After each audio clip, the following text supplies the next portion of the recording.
ഉസ്താദെ, നാളെ 9:15-നും 10:00-നും ഇടയ്ക്ക് ഉസ്താദും എല്ലാവരും ചേർന്ന് മേടിച്ചു തന്ന ഞങ്ങൾക്ക് വാങ്ങിത്തന്ന സ്ഥലത്തിൻ്റെ കല്ലിടിയിൽ ആണ്. അപ്പം അത് ആ കർമ്മം ചെയ്യാൻ ഞങ്ങൾക്ക് ഏറ്റവും യോഗ്യനായത് ഉസ്താദാണ്.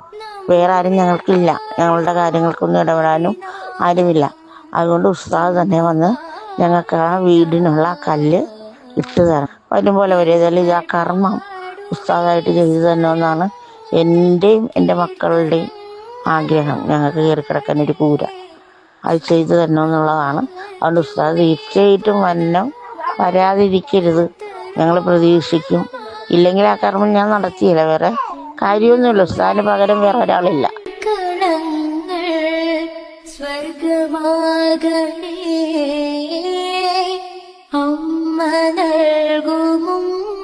പോലും അമൃതമാകണേ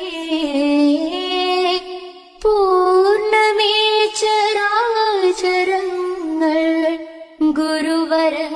അങ്ങനെ പടച്ചവൻ്റെ അനുഗ്രഹത്താൽ നിങ്ങളുടെ എല്ലാവരുടെയും ആത്മാർത്ഥമായ ഉദ്യമനത്തിൻ്റെ ഭാഗമായി നിങ്ങളുടെ അധ്വാനത്തിനൊരു വിഹിതം അയച്ചു തന്നതുകൊണ്ട് തന്നെ നമ്മുടെ പ്രിയപ്പെട്ട മിനിച്ചേച്ചിയും മകളും ഒരു വാടക വീട്ടിൽ അവർ മാത്രം താമസിക്കുകയായിരുന്നു. സ്ത്രീകൾ മാത്രമുള്ളൊരു വീട്. ഭർത്താവ് 2 വർഷം മുമ്പേ മരണപ്പെട്ടു പോയി. അവർക്ക് 3 സെൻറ്റ് സ്ഥലവും വീട് വെക്കാനുള്ള കാര്യങ്ങളൊക്കെ ഇങ്ങനെ നടപടിക്രമങ്ങൾ നടന്നുകൊണ്ടിരിക്കുകയാണ്. അപ്പം അതിൻ്റെ ആധാരം ഞാൻ നമ്മുടെ മിനിച്ചേച്ചിക്ക് കൈമാറുകയാണ്. ഞങ്ങൾക്ക് ഞങ്ങളുടെ ജീവിതത്തിൽ ഒരിക്കലും നടക്കില്ല എന്ന് കരുതിയ കാര്യമാണ് ഇന്ന് സാധിച്ചു ഉസ്താദ് ഞങ്ങൾക്ക് തന്നേക്കുന്നത്. നിങ്ങളുടെ എല്ലാവരുടെയും സഹകരണം ഉള്ളത് കൊണ്ട് തന്നെയാണ് നമുക്കത് കിട്ടിയതെന്ന് അറിയാം. ഇനി എനിക്ക് അവിടെ ഒരു കൂര കൂട്ടണം. അതിനെല്ലാവരുടെയും സഹകരണം വേണം. എല്ലാവരോടും പറഞ്ഞാൽ തീരാത്ത കടപ്പാടുണ്ട് ഈ ജീവിതം മുഴുവനും. അത് പറഞ്ഞാൽ എങ്ങനെ അറിയിക്കണമെന്ന് എനിക്ക് അറിഞ്ഞുകൂടാ. അത്രയ്ക്ക് സങ്കടമുണ്ട്, സന്തോഷമുണ്ട് ഇന്നത്തെ ഈ നിമിഷം. നിങ്ങളോടൊക്കെ എനിക്ക് പറയാനുള്ളത്, നമ്മൾ ഈ സ്ഥലം വാങ്ങി, പക്ഷേ വീട് വെക്കാനുള്ളൊരു മാർഗവും ഇതുവരെ നമ്മുടെ മുമ്പിൽ തെളിഞ്ഞിട്ടില്ല.